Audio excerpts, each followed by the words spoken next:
నమ్ముకున్న భర్త ఇలా మోసం చేస్తారని అసలు ఎవరికి చెప్పుకోవాలో కూడా తెలియట్లేదు. మీ ఆయన వృత్తి ఏంటమ్మా? జాబ్ చేస్తారు సార్. అంతే కదా, కంప్లీట్ దొంగతనం అన్నా. అయ్యో లేదు సార్, జాబ్ చేస్తారు, మంచి వాళ్ళే సార్. మీ ఆవిడ నగలు తీసుకెళ్తాం చెప్పకుండా దొంగతనం కాదా? కాదా? ఆమె దగ్గర తీసుకుంటే దొంగతనం అలా సార్. నేను మళ్ళీ ఇవ్వడానికి ఉంటుంది కదా ఛాన్స్ సార్. ఇప్పుడు సరే నాకు అవసరం వచ్చి వాడుకోకూడదు సార్. దొంగతనం డెఫినేషనే మార్చేసావు నువ్వు. నేను నీ భార్యని, నీకు అర్థమవుతుందా? నేను పక్కింటి అమ్మాయిని కాదు, నీ భార్యని. తీసుకురా, మీకు పర్సనల్ గా మీతో మాట్లాడాలనుకుంటున్నాను సార్. సౌజీ లేకుండా అలా మాతో ఎలా చేసుకో? పర్సనల్ గా ఏం మాట్లాడుతావు? నాకు తెలియని పర్సనాలిటీ ఏంటి నీకు? అమ్మా నువ్వు గుండెని రాయి చేసుకుని ఒక 2 నిమిషాలు విని. మనకేం నాకు తెలియకుండా నన్ను టార్చర్ చేసి స్టార్ట్ చేస్తాను సార్. ఏ రకంగా ఎవడు కాపర్లేదు. నాకు డబ్బులు ఇస్తావా లేదా, లేకపోతే నీకు కాపురం చేసి వస్తాను నన్ను బ్లాక్మెయిల్ చేస్తాను సార్. మా ఇంట్లో నేనే డబ్బులు దొంగతనం చేయమని నేనే చెప్పాను సార్. అది మాత్రం ఎక్కున్నాను సార్. అసలు ఏమన్నా బుద్ధి గడ్డి తిన్నావయ్యా? ఒక అమ్మాయి గురించి నువ్వు ఇంకా నువ్వే దొంగగా మారావు. నెక్స్ట్ టైం ఇంకా అడిగితే నెక్స్ట్ టైం ఇంకేం చేస్తావు? నా లైఫ్ మాత్రం ఈ ఒక్కసారికి సేవ్ చేయను. నీతో మాత్రం నేనైతే ఇంకా నీ లైఫ్ లీడ్ చేసుకోలేను సార్. నేను చేసిన మిస్టేక్స్, నేను చేసిన తప్పుని నేను ఒప్పుకుంటాను, నేను బాధ పట్టుకుంటాను.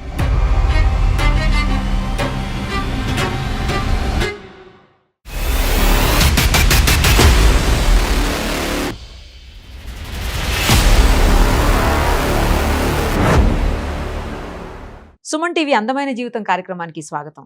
మనతో పాటు ఉన్నారు ప్రముఖ సైకియాట్రిస్ట్ డాక్టర్ కళ్యాణ్ చక్రవర్తి గారు. డాక్టర్ గారు నమస్తే అండి. నమస్తే మేడం. ఈ మెయిల్ ఒక విచిత్రమైన మెయిల్ అనిపించింది సార్ నాకు, అందుకే అది తీసుకున్నాను. ఏంటంటే సౌజన్య అని ఒక అమ్మాయి మనకి మెయిల్ చేసింది. ఇద్దరు మంచి wife and husband, madam but ఏదో ఒక చిన్న విషయంలో ఇద్దరికి డిస్టర్బెన్స్ ఉంది. కానీ అది మనకి చిన్నది అనిపిస్తుంది, నిజానికి చాలా పెద్ద విషయం. రైట్, ఒకసారి మాట్లాడితే క్లారిటీ వస్తుంది. తప్పకుండా మేడం చేయండి.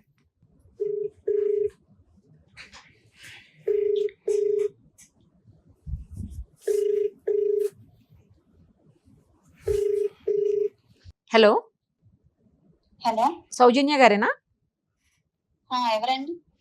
అమ్మా నేను నిరుపమ, సుమన్ టీవీ అందమైన జీవితం కార్యక్రమం నుంచి మీరు మాకు మెయిల్ చేశారు కదా.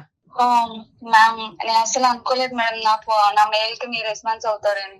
అమ్మా thank you madam, thank you so much ma'am. అమ్మా మనతో పాటు డాక్టర్ కళ్యాణ్ చక్రవర్తి గారు కూడా ఉన్నారు. ఒక్కసారి మీ ప్రాబ్లం ఏంటో చెప్పండి. నేను కొంతవరకు చెప్పాను డాక్టర్ గారికి, బట్ మీరు చెప్తే ఇంకా క్లారిటీగా ఉంటుంది కదా. ఒక్కసారి చెప్పండి అమ్మా, దాన్ని బట్టి పరిష్కార మార్గాన్ని కూడా ఎదిగే ప్రయత్నం చేద్దాం. Okay ma'am. చెప్పమ్మా సౌజన్య. అసలు ఈ కాలంలో ఎవరిని నమ్మాలో ఎవరిని నమ్మకూడదో కూడా తెలియట్లేదు సార్. Point noted. సో నమ్ముకున్న భర్త ఇలా మోసం చేస్తారని అసలు ఎవరికి చెప్పుకోవాలో కూడా తెలియట్లేదు సార్. అందుకే మీకు మెయిల్ చేశాను. ఏంటా మోసం? మాకు 4 years అయింది సార్ మ్యారేజ్ అయ్యి. మ్యారేజ్ అయ్యి 4 years అయింది. రైట్. మా భర్తకి ఒక చెల్లి ఉంది సార్. మీ భర్త గారికి ఒక చెల్లి, నీకు ఆడపడుచు. ఆడపడుచు. ఆమెకి పెళ్లి సంబంధాలు కుదిరాయి సార్. పెళ్లి సంబంధాలు కుదిరితే ఇంకా మేము దానికి టూర్ కి వెళ్ళాం, బయట అందరం ఫ్యామిలీ మొత్తం అందరం కలిసి టూర్ కి వెళ్ళాం. ఓకే. టూర్ కి వెళ్ళి ఒక 2-3 days వచ్చి ఇంటికి వచ్చేసరికి మా ఇంట్లో దొంగలు పడ్డారు సార్. అయ్యో. దొంగలు పడి డబ్బులు, గోల్డ్ మొత్తం తీసుకెళ్లిపోయారు. పెళ్లికి కూడబెట్టింది అన్ని ఆడపడుచుకి డబ్బు అదే కూడబెట్టినవన్నీ తీసుకెళ్లిపోయారు. కేసు పెట్టారా? కేసు పెడదాం అనుకున్నాం మ్యామ్. మా భర్త వచ్చేసి పరువు పోయిద్ది ఎందుకు పెట్టడము, మళ్ళీ పెళ్లి కుదిరింది కదా ఆగిపోయిద్ది అని చెప్పి వద్దని చెప్పారు. దొంగతనం పరువు ఎలా పోతుంది? సర్లేండి చెప్పండి. కేసు అయితే పెట్టలేదు మీరు, బట్ దాన్ని పట్టించుకోలేదు అనమాట. ఏదో జస్ట్ ఫార్మల్ గా ఫార్మాలిటీ కోసం పెట్టారు. కానీ కేసు పెట్టద్దని ప్రధానంగా అడిగింది ఎవరు? మీ హస్బెండ్. మా హస్బెండ్. అతనికి ఇష్టం లేదు. సరే చెప్పండి అమ్మా. డబ్బులు ఎలాగో సెట్ చేసి మా ఆయన ఆడపడుచుకి మ్యారేజ్ చేశారు. సో పెద్దవాళ్ళందరూ కూర్చొని మీ హస్బెండ్ కూడా కాంట్రిబ్యూట్ చేశాడు, అందరూ దగ్గరుండి మళ్ళీ పెళ్లి అయితే ఆగలే. పెళ్లి అయితే ఆగలేదు, బట్ డబ్బులు ఎలా అరేంజ్ అయ్యాయంటే పొలం అమ్మానమ్మా అని చెప్పాడు మా హస్బెండ్. పొలం అమ్మి చేస్తా. ఓకే అని చెప్పారు. చెప్తే దానికి మా మామయ్య కూడా డబ్బులు సగం యాక్సెప్ట్ చేశాను అని చెప్పారు. అదే సగం డబ్బులు ఇచ్చాడు అని చెప్పారు. అలా ఇలా చేసి పెళ్లి అయితే మొత్తానికి చేసేసారు సార్. పెళ్లి అయిపోయిందా? ఓకే, సంతోషం. ఇప్పుడు మా హస్బెండ్ కి ఒక ఫ్రెండ్ ఉన్నారు.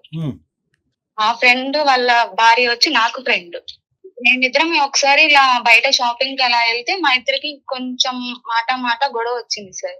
ఎవరు నీకుని ఆమెకి, మీ ఫ్రెండ్ కి? ఏం పేరు తన పేరు? కావ్య సార్. కావ్యకి నీకు ఒకసారి షాపింగ్ వెళ్తే కనుక మాట పెరిగి ఒక చిన్న గొడవ అయింది, చిన్న గొడవ. గొడవ వస్తే ఆ మాటలో నోరు జారింది అనమాట. ఏం మీ ఆయన పెద్ద మంచోడు అనుకుంటున్నావా ఏంటి, మీ ఆయన వల్లే నా మొగుడు దొంగతనం చేయాల్సి వచ్చింది అని నోరు జారేసి చెప్పేసింది సార్. మీ ఆయన వృత్తి ఏంటమ్మా? జాబ్ చేస్తారు సార్. అంతే కదా, కొంపతీసి దొంగతనం అన్నావు. అయ్యో లేదు సార్, జాబ్ చేస్తారు, మంచి వాళ్ళే సార్.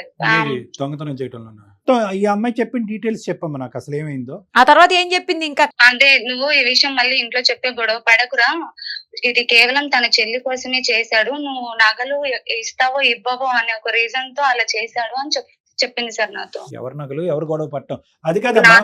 నా నగలు. నీ నగలు అంతకు ముందు అడిగాడా మీ భర్త వచ్చి నిన్ను? నీ నగలు అడిగాడా? అడగలేదు సార్, అడగలేదు. అడిగితే నేను ఇచ్చేదాన్నేమో, బట్ నన్ను అడగకుండానే చేశాడు కదా సార్, అందుకే నాకు బాధ అవుతుంది.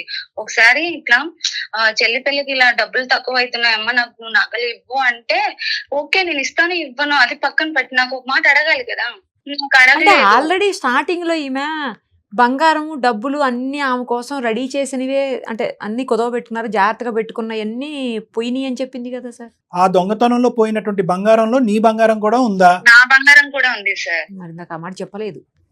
Right, okay. సో ఏంటమ్మా ఇప్పుడు నాకు కొద్దిగా ఇప్పుడు వివరంగా చెప్పు. మీ కావ్య ఇలా చెప్పిన తర్వాత కావ్య మాటలు నిజం అన్నట్టుగా నువ్వు అనుకున్నావా, లేదంటే వివరాలు అడిగావా? అడిగాను సార్, ఇంటికి వెళ్ళి అడిగాను నేను తనకి. గట్టిగా మాట్లాడితే చేశాను, చెల్లి పెళ్లి కోసం చేశాను, నువ్వు నగలు అడిగితే ఇస్తావో ఇవ్వవో అని అలా చేయాల్సి వచ్చింది అని చెప్తున్నాడు. డబ్బులు కూడా సార్ రెండువి. కాదమ్మా, మీ ఆయన డబ్బులు ఎందుకు పట్టుకెళ్ళిపోతాడమ్మా? అంటే మీ ఈ పెళ్లి గురించే పట్టుకెళ్ళిపోయాడా? అదేమో సార్ నాకు తెలియదు, నేను అందుకే కదా సార్ మీకు మెయిల్ చేసింది. అది కదమ్మా, నువ్వు అడిగినప్పుడు మీ ఆయన ఏం చెప్పాడమ్మా? మీ ఆయన చేశాను అంటున్నారు, చెల్లి పెళ్లి కోసమే చేశాను అంటున్నారు. ఈ డబ్బులతోనే ఆ పెళ్లి చేశాడా?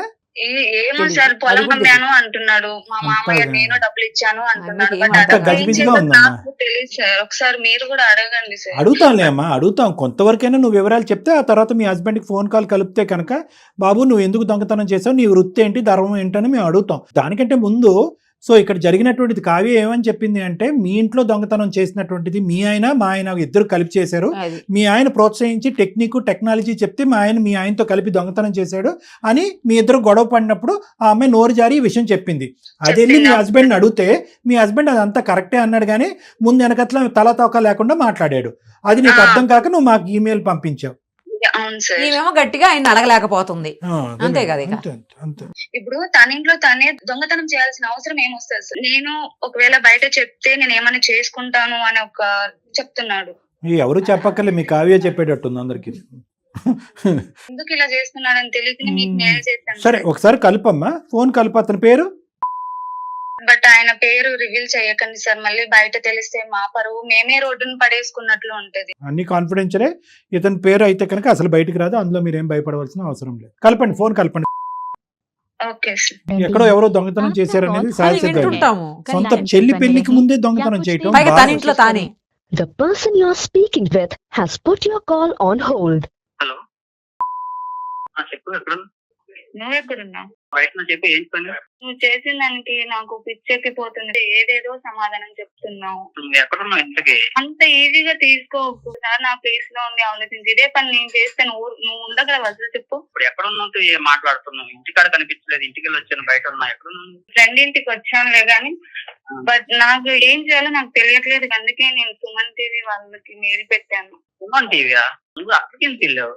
మరి ఏం చేయాలి చెప్పాను. అరే నీకు ఏమన్నా పిచ్చా నీకు? హలో, నేను సుమన్ టీవీ అండి, అందమైన జీవితం కార్యక్రమం నుంచి నేను నిరుపమ, అలాగే డాక్టర్ కళ్యాణ్ చక్రవర్తి గారు కూడా మనతో పాటు ఉన్నారు. మీ వైఫ్కి ఏం చేయాలో అర్థం కానటువంటి సిచ్యుయేషన్లో మాకు మెయిల్ చేశారండి. సో దానికి ఏమన్నా పరిష్కారం ఆలోచిద్దాము, దానికి పరిష్కార మార్గం చూపిద్దామని చెప్పేసి నేను డాక్టర్ కళ్యాణ్ చక్రవర్తి గారు ఇద్దరం ట్రై చేస్తున్నాము. మీరు ఆమెనేమి తిట్టకండి, ఆమె చాలా కన్ఫ్యూజన్ స్టేటస్లో ఉన్నారు, ఆ మైండ్ అంతా కూడాను. ఒక్కసారి సార్తో మాట్లాడండి, సార్ మీతో మాట్లాడాలనుకుంటున్నారు. హలో సార్ చెప్పండి సార్. కాదు, ఇప్పుడు ఇది చాలా ఇంపార్టెంట్ ఇష్యూ కదండి, మీరు భయపడవలసిన అవసరం ఏముంది? ఎలాగ మీ వైఫ్ తెలిసి ఇష్యూ మా వరకు వచ్చింది ఈ సబ్జెక్ట్ అంటే ఆ అమ్మాయికి అసలు అర్థం కావట్లేదు. ఇదేంటి ఇంటి దొంగ ఏంటి, భర్త దొంగ ఏంటి అనే కాన్సెప్ట్లో ఆ అమ్మాయి అసలు ఈ చిక్కుముడికి సమస్య ఎవరిని అడగాలి? మీ పేరెంట్స్ని అడగాల, ఇరుగు పొరుగుని అడగాల, మీ స్నేహితులను అడగాల అనేటటువంటి తన స్నేహితురాలు గబుక్కని నోరు జారి చెప్పిందంట. అది ఇంట్లో అడగగానే మీరు కూడా ఒప్పుకున్నారంట. ఏంటో అది ఒక క్లారిటీ వస్తే ఆ అమ్మాయి అన్న ప్రశాంతంగా పడుకుంటుంది మీ భార్య. ఇదేం దొంగతనాలు? ఇది మొదటిసారి దొంగతనం, ఇంతకు ముందు కూడా చేశారా? సార్ ఆ దొంగతనం ఎలా అంటున్నారు సార్? అది మరి ఏం తనం? మా డబ్బులు మా డాడీ ఇచ్చిన డబ్బులు ఆ డబ్బు తీసుకున్నాను కదా, అట్లా ఎందుకు అనుకుంటారు సార్? ఇప్పుడు మీరు ఎలా చెప్పాలి సార్ నా విషయం తెలియకుండానే? అందుకే మిమ్మల్ని అడుగుతున్నాం, దొంగతనం కాదంటే ఏం మీ ఆవిడ నగలు తీసుకెళ్తాం చెప్పకుండా దొంగతనం కాదా? కాదా? ఆమె దగ్గర తీసుకుంటే దొంగతనం ఎలా సార్? నేను మళ్ళీ ఇవ్వడానికి ఉంటది కదా ఛాన్స్ సార్. ఇప్పుడు సరే ఇప్పుడు నాకు అవసరం వచ్చి వాడుకోకూడదు సార్. దొంగతనం డెఫినేషనే మార్చేసావు నువ్వు. కాదు, మీ వైఫ్ నగలు తీసుకెళ్లిపోయి ఇది దొంగతనం ఎలా అవుతుంది, నా వైఫ్ నేను తీసుకెళ్ళకూడదు అని అడుగుతారు. ఒక మాట చెప్పి తీసుకపోవచ్చు కదా. ఏంటి అడ్డంగా వాదిస్తే అయిపోద్ది, దొంగతనం మంచితనం అవుతుందా? మా ఆవిడ నేను డైరెక్ట్ గా ఏ మొక్క మీద అడుగుతాను సార్, మా చెల్లికి వస్తుంది డబ్బులు అని. నాకున్న ప్రాబ్లం వల్ల ఏంటంటే నేను అలా చేయాల్సి వచ్చింది. మీ ప్రాబ్లం ఏంటి? కొన్ని అవసరాలు ఉంటాయి కదా సార్, ఇంపార్టెంట్ పనులని. దానికి మరీ చెప్తా పెళ్ళానికి తెలియకుండా ఇంట్లో ఇంపార్టెంట్ పనులు, ఇంట్లో దొంగతనం చేసే అంత లెవెల్కి ఉండే అవసరం ఏంటి నీకు? అది మీ భార్యకి చెప్పకుండా అవ్వాల్సిన అవసరం ఏంటి? మీ భార్యకి చెప్తే కనుక ఇదిగోండి నా బంగారం తీసుకెళ్లి తాకట్టు పెట్టండి, ఆ ప్రాబ్లం నుంచి బయటపడటానికి ట్రై చేయండి అంటే నీ ప్రాబ్లం మీ భార్య ప్రాబ్లం కాదా? అవును, నన్ను అడిగితే నేను ఇస్తాను. అమ్మా ఇదమ్మా చెల్లికి కొంచెం డబ్బులు అవసరం ఉంది, నువ్వు బంగారం ఇవ్వద్దు, నేను అడిగితే నేను ఇందాక అమ్మాయిని అదే అడిగావు. అమ్మ నిన్ను అడిగాడా లేదా అంటే అసలు నా పల్లెత్తి మాట కూడా అడగలేదు సార్, నాకు తెలియదు అసలు అన్నది. అడిగితే ఇచ్చి ఉండేది కదా ఆవిడ. అందుకే కేసు పెట్టద్దు అన్నట్టున్నాడు. Absolutely madam. మామ ఇచ్చిన డబ్బులు ఏంటి? అది కూడా అన్ని చెప్పడానికి ఎలాగ నీకు కొన్ని చెప్పలేని సిచ్యువేషన్ నాకు. అదే కదా, ఏంటో ఆ సిచ్యువేషన్. తగలయ్యా అది. నేను నీ భార్యని, నీకు అర్థమవుతుందా? నేను పక్కింటి అమ్మాయిని కాదు, నీ భార్యని. చెప్పలేని విషయాలు ఉంటాయి, అవన్నీ చెప్పే సిచ్యువేషన్. ఏంటి సౌజీకి చెప్పలేని విషయాలు ఏంటో? సౌజీ అంట సౌజీకి చెప్పలేని విషయాలు మళ్ళా అనేది. ఇప్పుడు నేను నీ భార్యను కదా. ఇది ఒక మంచి ఇప్పటికైనా అర్థం చేసుకో, ఇది ఒక మంచి వేదిక. ఈ వేదిక సాక్షిగా నీ మనసులో ఏంటి ఆ సిచ్యువేషన్ అన్న చెప్పేసేయి ప్లీజ్. సార్ నాకు చిన్న రిక్వెస్ట్ సార్, ఇప్పుడు మా సౌజీ ఉంది కదా, తను కొంచెం కాన్ఫిడెన్స్ కొంచెం తీసారని మీకు పర్సనల్ గా మీతో మాట్లాడాలనుకున్నాను సార్. సౌజీ లేకుండా పర్సనల్ గా ఏం మాట్లాడుతావు? నాకు తెలియని పర్సనాలిటీ ఏంటి నీకు? చెప్పు నాన్న, మళ్ళీ సౌజీ లేకుండా ఎందుకు? ఎలాగ నువ్వు చెప్పినా మళ్ళీ సౌజీని కలపాల్సింది. ఇప్పుడు నాకు తెలియని పర్సనాలిటీ వాళ్ళతో నువ్వేం మాట్లాడుతావు చెప్పు. ఆ అమ్మాయి ఉండాలి, ఆ అమ్మాయికి తెలియాలి ఇది అమ్మాయి బంగారం, ఇది మీ ఇంటికి సంబంధించినటువంటి డబ్బు, మీ ఇంటి దొంగతనం చేశారు మీరు, దానికి దొంగతనం కాదు మంచితనం అని మీరు అన్నా కూడా మీరు చేసినటువంటి ఆ మంచి కార్యక్రమం ఏంటి, దేనికి అది తీసుకెళ్లి పెట్టుబడి పెట్టారన్నది ఆ విధంగానే చెప్పండి. మేము దొంగతనం అనే పదం వాడం.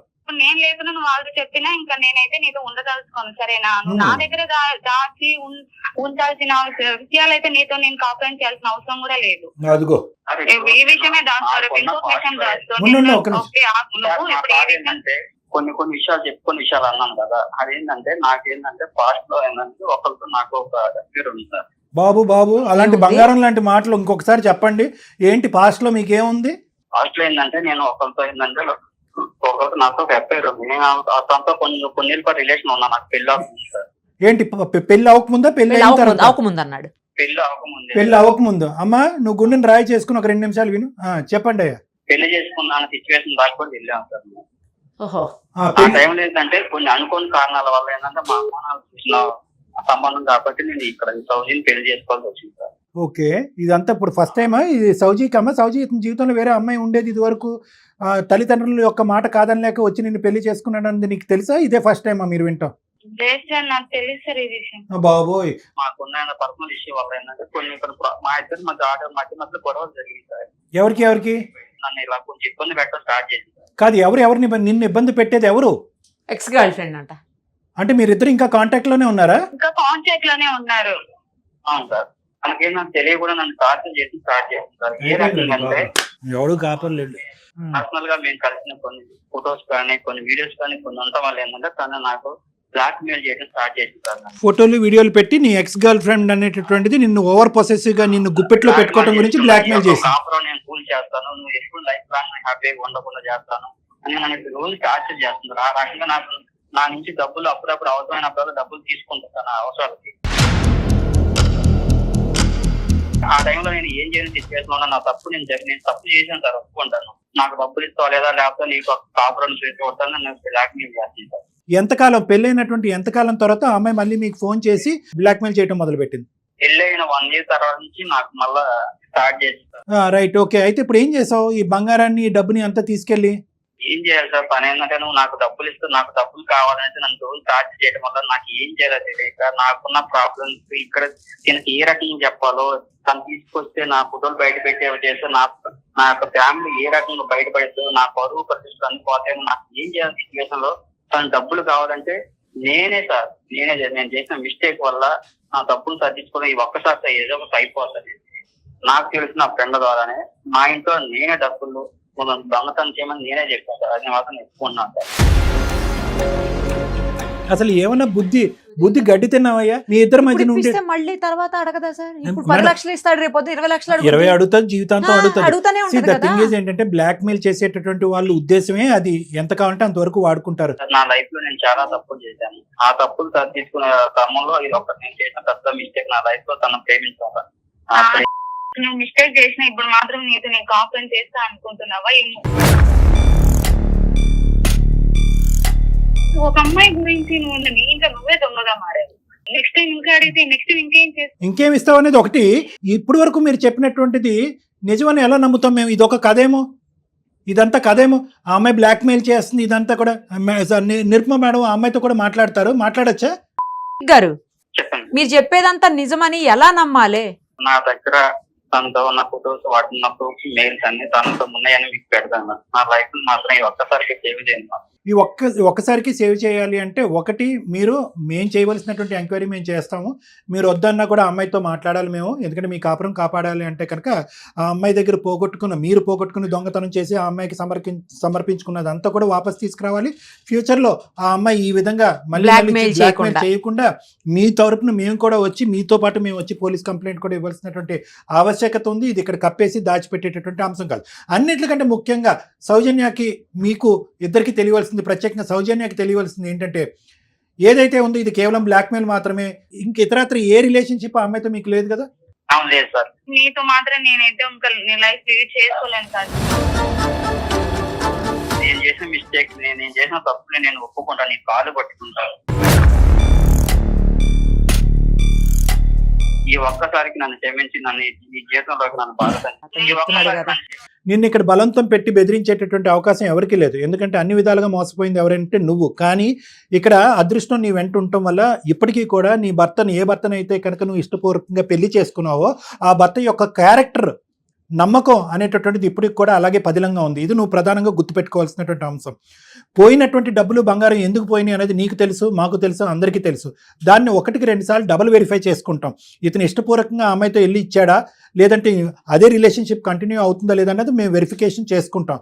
ఒకప్పుడు అటువంటిది ఏమీ లేదు అని ఇప్పుడు అతను అన్నటువంటి మాటల ప్రకారం ఇతను చెప్పినటువంటిది నిజం అనుకుంటే కనుక దయచేసి ఒకటి అర్థం చేసుకోండి. ఇతను ఆ అమ్మాయి చేసినటువంటి బ్లాక్మెయిల్కి ఎక్కడ నీతో పాటు ఉండేటటువంటి ఈ బంధం తెగిపోద్దు అనేటటువంటి భయంతో ఏం చేయాలో తోచక ఆ గతం అన్నీ కూడా అతను పబ్లిక్ చేసి పరువు తీస్తుందేమో, కుటుంబ సభ్యుల దగ్గర నీ దగ్గర పరువు తీసి ఈ పరిస్థితి వస్తుందేమో అనేటటువంటి భయంతో ఇంట్లోంచి తీసుకెళ్ళి అక్కడ సమర్పించుకున్నాడు. దాన్ని మనం అందరం ఖండిస్తున్నాం. అంటే పాపం అతను చేసినటువంటిది ఏంటంటే ఈ కాపురం కాపాడటం గురించి ఇక్కడ తీసుకెళ్ళి అక్కడ ఇచ్చాడు. అక్కడికి కాపాడడం గురించి అంటున్నాను. నాకు ఒక మాట చెప్తే సరిపోయేది కదా. అమ్మమ్మ, అది అందరికీ ఎట్లా తీసుకుంటావో తెలియదు కదా.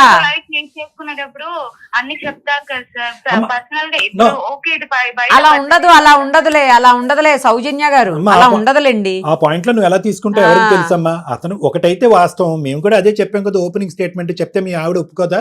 ఆ అమ్మాయిని వచ్చి మందలించి మీ ఇద్దరు కలిపి వెళ్ళి పోలీస్ స్టేషన్ లో కేసు పెట్టి ఉండేవారు కదా అని చెప్పి మేము చెప్పాం కదా. అలా జరగలేదు. జరగనప్పుడు నెక్స్ట్ స్టెప్ ఏంటి? నువ్వు పెట్టిబేడ చదువుకుని ఇంటికి వెళ్ళిపోతావు పుట్టింటికి. అలా కాదు కదా. నువ్వు ప్రయాణం చేసినటువంటి ఇప్పుడు 2 years పాటు జర్నీ చేసినటువంటి ఈ వ్యక్తి యొక్క క్యారెక్టర్ ఏంటి? నిజాయితీగా ఉన్నాడా? నీతో పాటు నిజాయితీగా ఉన్నాడా? లేదంటే గత ప్రేమికురాలతో మళ్ళీ చట్టపట్టాలు వేసుకుని తిరుగుతున్నాడా? కాదు. కేవలం ఆ క్రూరమైనటువంటి మనస్తత్వం ఉన్న అమ్మాయి ఇతను బ్లాక్మెయిల్ చేసి ఇతన్ని భయపెట్టి ఆ ఫోటోలు అవి చూపెడతాననే ఉద్దేశంతో ఇతని దగ్గర వసూలు రాజాలాగా వసూలు చేసింది. ఆ అమ్మాయి దగ్గర వసూలు రాని ఆ అమ్మాయి దగ్గర నుంచి ఎలా రాబట్టుకుందాం అనేటటువంటి అంశం మనం ప్రధానంగా చూద్దాం. ఫ్యూచర్లో మళ్ళీ మీ ఇద్దరి యొక్క జీవితంలోకి ఆ అమ్మాయికి దూరకుండా బ్లాక్మెయిల్ చేయకుండా ఏం చేయాలన్నా చూద్దాం. అది మంచి. ఒకప్పుడు ఇతర క్యారెక్టరే బ్యాడ్ అంటే కనుక నేను నిరుపమ మేడం 2 నిమిషాలు కూడా నీ చేత అతని చేత నీ చేత అతనితో కాపురం చేయించి ఉండేవాళ్ళం కాదమ్మా. ఒక్క అవకాశం ఇవ్వండి. మంచి వ్యక్తి, తప్పుదోవలో వెళ్ళాడు, తప్పు తెలుసుకున్నాడు, బాధపడుతున్నాడు, పశ్చాత్తాపం కోరుతున్నాడు, మీ కాలమే పడుతున్నాను అంటున్నాడు. కాబట్టి ఒక అవకాశం ఇవ్వాల్సినటువంటి బాధ్యత మీ మీద ఉంది. ఒక అవకాశం ఇస్తారా ఎవరా? సౌజన్య గారు ఏమంటారు? ఏమో మేడం, అసలు ఏం చేయాలో నాకే అర్థం అవ్వలేదు. confusion. నమ్మాలో వద్దో కూడా తెలియదు. నమ్మి వెళ్ళాలంటే ఏదో కన్ఫ్యూజ్ లో ఉన్నాను మేడం నేను. ఓకే, సరే మా అంతవరకు మాకు అర్థమైంది తల్లి. ఈ క్షణాన్ని నువ్వు అన్ని ఒప్పుకోవాలనే ఉద్దేశం కూడా మాకు లేదు. నువ్వు అట్లీస్ట్ కన్ఫ్యూజన్లో ఉన్నావు, నా కన్ఫ్యూజన్ క్లారిటీ ఇవ్వండి అని నువ్వు అడుగుతున్నావు అంటే కనుక ఈ పెళ్లిని కాపాడుకోవాలి, భర్తను కాపాడుకోవాలనే ఉద్దేశం నీకుంది. నీ కన్ఫ్యూజన్ క్లియర్ చేయడానికి ఒకసారి నన్ను వచ్చి కలవమ్మా. బాబు నువ్వు కూడా రావాలి. సరే సార్, అలాగే. ఈ లోపల మేము ఏంటంటే నువ్వు ఇప్పటి వరకు చెప్పినవన్నిటివి నిజమా వాస్తవం కాదా? అవాస్తవం అని చెప్పి మీరు వచ్చే లోపల మేము వెరిఫై చేసుకుంటాం. నువ్వు చెప్పేటటువంటి మాటలు బట్టి నిజంగా ఆ అమ్మాయి ఒక క్రిమినల్ మైండ్ సెట్ ఉంటే కనుక మీ ఇద్దరు వచ్చి పోలీస్ స్టేషన్లో కేసు పెట్టాలి. ఆ అమ్మాయికి ఎటువంటి శిక్ష పడాలో ఆ శిక్ష పడుతుంది.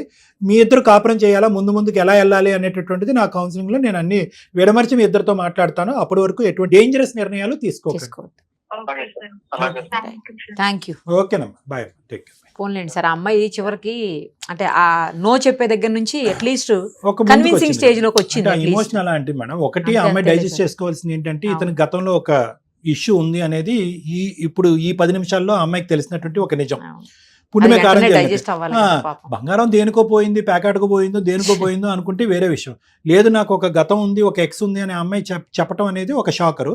రెండోది ఏంటంటే ఇతను తీసుకెళ్లి ఆ అమ్మాయి బ్లాక్ మెయిల్ కి భయపడి అక్కడికి ఇచ్చాడు ఎగ్జాక్ట్లీ అనే మాట చెప్పేటప్పటికి ఆ అమ్మాయి ఎటువంటి కంక్లూజన్కి వచ్చిందంటే కనుక ఏమో ఇతను బ్లాక్ మెయిల్ అనేటటువంటిది ఒక బొమ్మకి ఇస్తున్నాడేమో, వాస్తవానికి ఇద్దరికి నిజమా కనెక్షన్ కాదా? ఇప్పటికీ రన్నింగ్ ఉందేమో, నాకు సౌత్ ఉందేమో, వద్దురా బాబు అంటంలో నిజమే.